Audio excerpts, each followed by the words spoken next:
Thank you very much, Tommy. Toda, Yom Tov. Normally, when I'm sitting with Abe Foxman on the same stage, the same podium, we speak Yiddish to each other. So today we will go to another Mamelution. We will speak English. It's a delight to be here, and the challenge that Tommy gave me is next to impossible.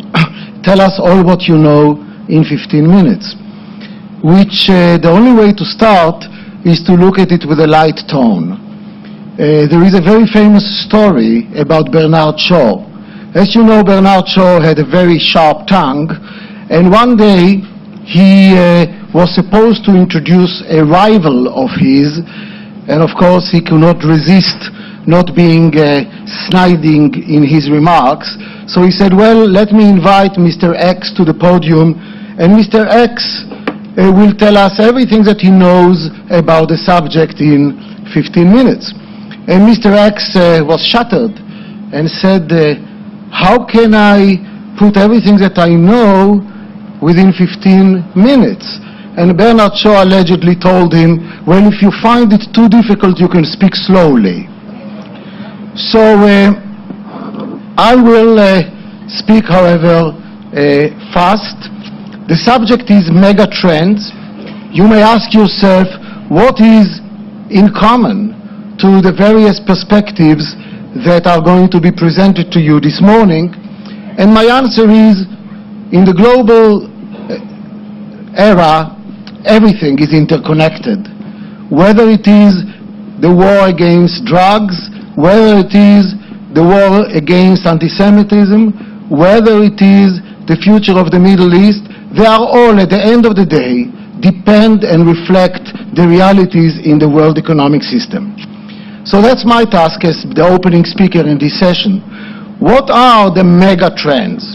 To begin with, I would like to remind you of the state of mind that we all had here just a few years ago. The subject was very similar. The answers are somewhat different. And the reason why the answers are somewhat different is that the reality has changed.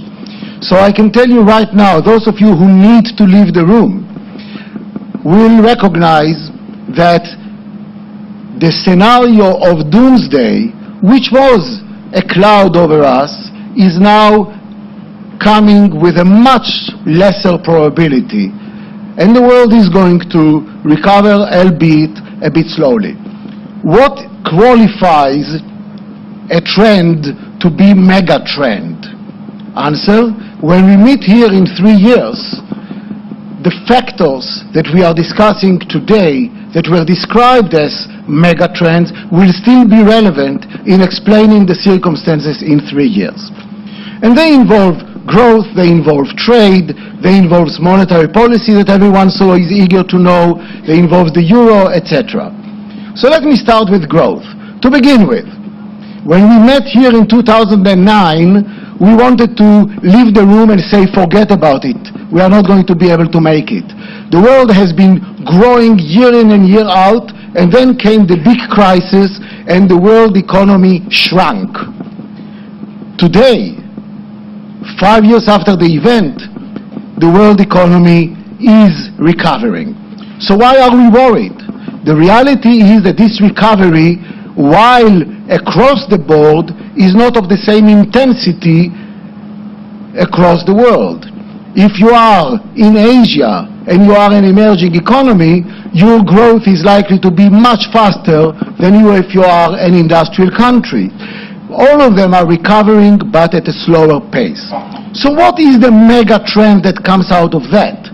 The mega trend is a fundamental change in the center of gravity of the world economy. If you asked 20 years ago, not much more, and in history 20 years ago is a footnote. If you asked, what is the world? Where does the world go? The answer, to give an answer, it was enough to look at 3 countries. Where does the US go? Where does Japan go? Where does Europe go? You gave an answer to these 3, you know where the planet Earth is going. 65% of world output or so was produced in these 3 countries. Fast forward. Today, the very same three, US, Europe, and Japan, are producing meager 45% of world output. 20 percentage point or so difference. And this, those of you who are familiar with what we call pie charts, recognize that such changes do not occur very frequently in history. Are they going to stay with us, these trends? Well, for this, there is some index that says, where is it easy to do business? At the end of the day, growth comes from the business sector. And if you look at an index that is now shown to you, the smaller the number, by the way, the easier it is to do business. So developed economies are the easiest to do business in. Emerging Asia are the second easiest.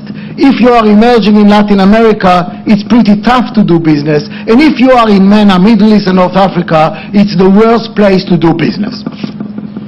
Now, since some of my colleagues will speak about the Middle East, you must understand that at the end of the day, it's not oil that will determine the future of the Middle East. It's geopolitics, which may be a function of oil. And I see here also Mr. Hollander, who will tell us that, in fact, there are solutions to avoid this dependency.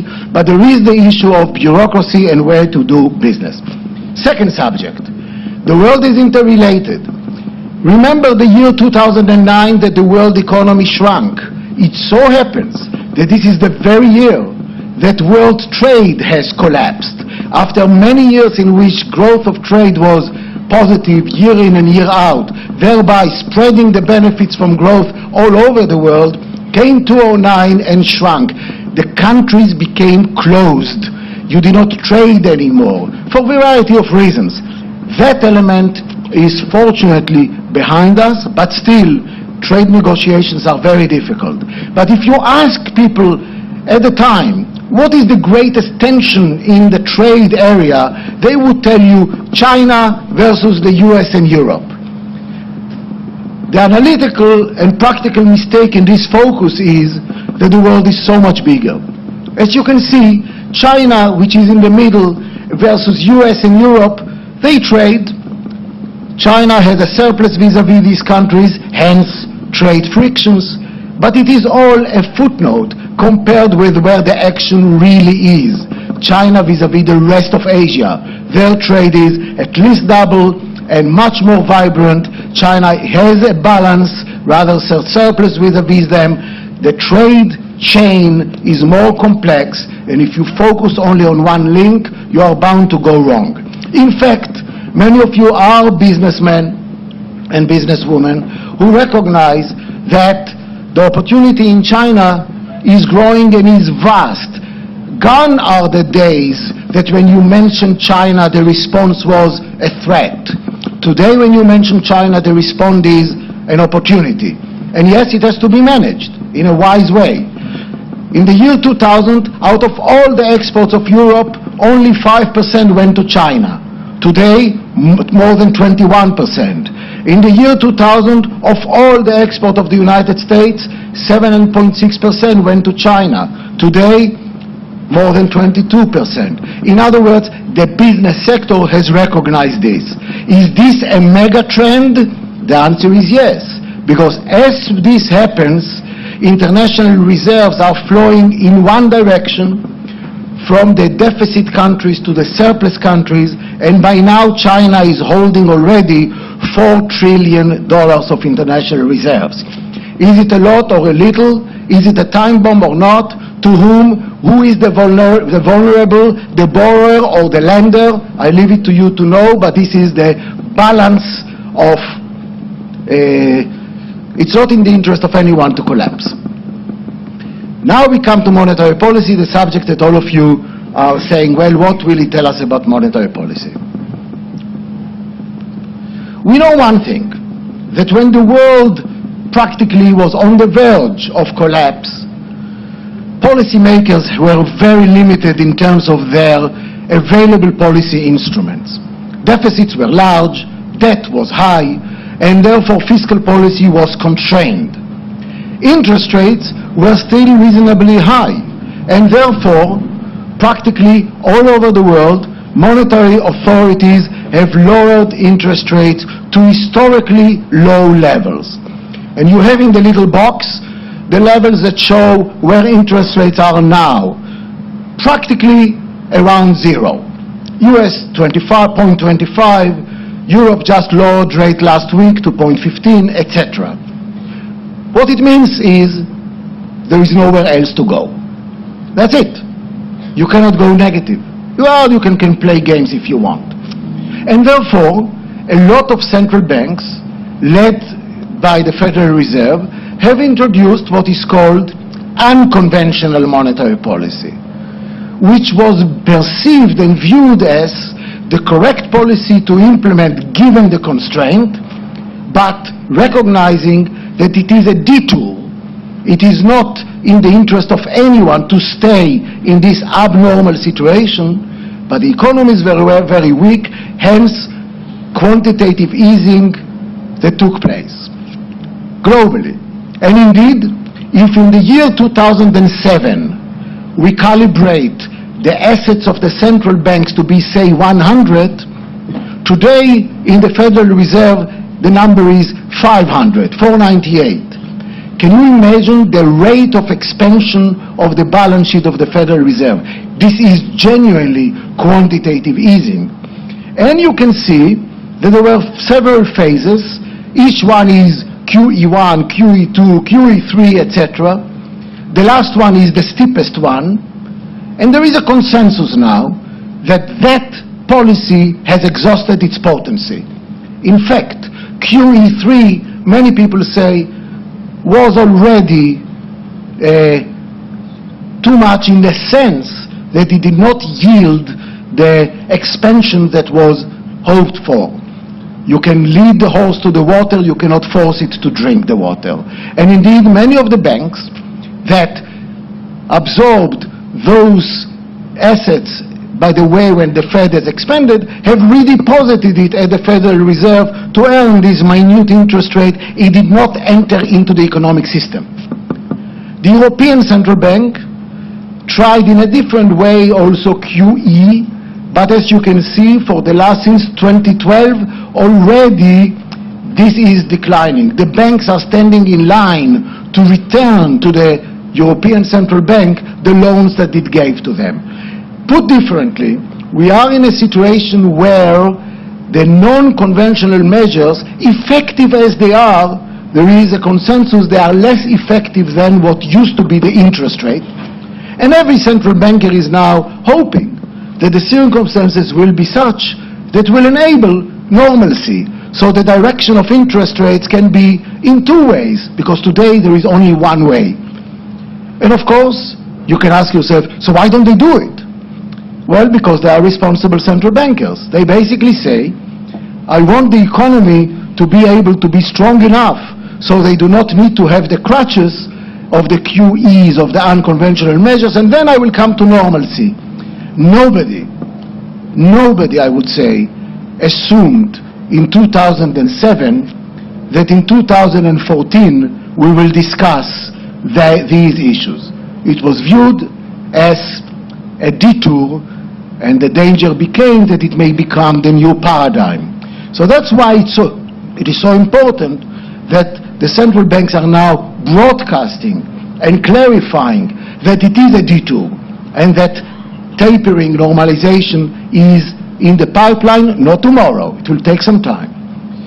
But as everyone focuses on the size of the balance sheet, which is reflected here, and in fact, the size of reserves today of the Fed, ECB, and the Bank of Japan is already $10 trillion, of which about 45% comes from the Fed. The issue is the composition. If you look at the composition of the balance sheet, of the assets of the central bank, and this is the Federal Reserve, in the old good days, central banks held on its balance sheets only treasury bills, obligations of the governments that were of very high quality, very liquid, very short term, so the central bank could sell and buy in a deep and wide market without creating much noise. In order to save the system, what the Federal Reserve did, however, when it started expanding, it did not buy treasury bills, it went and bought bad assets, mortgage-based securities, in order to relieve the commercial banks from holding these lousy assets and to transfer them to the Fed. But when it became a habit, by the year 2010, about 60% of the size of the balance sheet of the central bank became MBS, mortgage-based securities. And that's very abnormal. Since then, normalization started to take place very slowly. We have the picture for May 2014. That's what we mean when we say exit. When will the exit take place? In two dimensions, the composition and the size of the balance sheet, similarly of the ECB. Let me take you now to Europe. When we were here 3 years ago, 2 years ago, some of you asked me, is the euro gone? Is Europe collapsing? And I remember we said, there will be some storms, but it will be there. And indeed you can see that Europe has started its recovery from the negative territory of 2009. All the European countries are now growing in the positive territory, very slow, but converging. So what are the challenges that are left? The challenges that are left are structural, and I emphasize the word structural. If you look at unemployment in Europe, you have on the one hand Spain and Greece with unemployment of over 25%, and if you are part of the youth, your unemployment of your cohort is about 50%, and on the other side, you have Germany with unemployment rate of 6.7. The fact that the average of Europe is about 11.7, therefore, does not help much when there is such a diversity. You can imagine the nature of the conversation between the Spanish central banker or minister and the German. They have very little in common. They need to address the issue of the structural differences. That's in the unemployment, that's in productivity. Italy lost competitiveness, Germany gained competitiveness. That's the structural measures. Let me make one more point in this regard. All over the world, central bankers and others have focused on a very important variable. Now that inflation is not around the corner, they looked very thoroughly at the unemployment rate as a very important threshold and gauge of where we are. With the passage of time, one realized how limiting and limited that gauge is. Look at what happened to unemployment rate in the US and in Europe. In the year 2010, both of them were about 10%. Since then, unemployment in the US sunk to 6.3%. Unemployment in Europe is now 11.7, 11.8%. Diverging. Does it mean that the US can celebrate and saying we are home free? Well, initially, the Fed did focus on this unemployment rate, and when it was 10, they said when it reaches 6.5, we will know we are home free. But then it reached 6.5 very quickly, and much quicker than what they thought. And when you looked at it with a magnifying glass, you realized that the fall in the unemployment rate in the US did not come only from job creation, which is what is needed, but from a lot of people that got discouraged of being in the unemployment pool for so long. They withdrew from the labor force participation declined, and with it, the measured unemployment rate. Indeed, if you look at labor force participation, you see that while in the US labor force participation declined, explaining to some extent the fall in the unemployment rate, the opposite trend took place in Europe. In fact, you remember when unemployment rate was 11 point something in the US or 10%, that decline of the unemployment rate was to a large extent the artifact of the fall in the participation rate. If we hold participation rate to be constant at the level that prevailed before the crisis, then the very same unemployment in the US would generate 11%. Nothing to write home about. You can see that between 2009 and today, unemployment rate is flat, around 11%. Which means, what it means is that we need to look deeper into what underlies unemployment. It's not pumping of money from the Federal Reserve that will solve it, and it's not pumping the money from the ECB that will solve it. Since we are in an educational institution, let me focus on two issues. First, education. In the US, if you are below high school, then your unemployment rate of your cohort is 9%, even though the average is 6.3. If you have a college degree or higher, then your unemployment is the lowest, 3.2%, not 6.3. Conclusion, when you look at the unemployment rate, you must recognize that there is a major structural issue that in the long run will determine a lot of things. It's the ability to learn, the ability to adjust, the ability to seize opportunities. It's education. Second, is the unemployed cyclical or is it structural? Why does it matter? Many people lived under the illusion that the unemployment rate and the slowdown is a cyclical phenomenon. When the ocean rises, all the boats will rise and we will be home free. And therefore, let's not worry about the structure because it's just a cycle. The other interpretation is to say, oh no, if you are unemployed for a long period of time, and I'm concluding here, then there is a danger that it is structural. Where are we? In the United States today, of those who are unemployed, the top chart is have been unemployed 34.6% have already been unemployed for more than half a year. For them, entering the productive employment will be tough. It's again job retraining, again education. It's not pumping money. It's not even another half percentage point of interest rate. In Europe, it's even worse. Of those who are unemployed, more than 50% have been unemployed for more than a year. For them, it is clearly structural. When you connect it all together, what is the conclusion? The conclusion is, yes, the world economy is recovering. However, the key challenges socially, politically, economically that involve and are reflected in the unemployment rate will need to be solved by tougher measures that come from the structural areas. They are boring, they are not sexy, it takes a long time, but there is no other way than to start it yesterday. And as a result, the role of central bankers is to give the breathing time for the other authorities to do their job.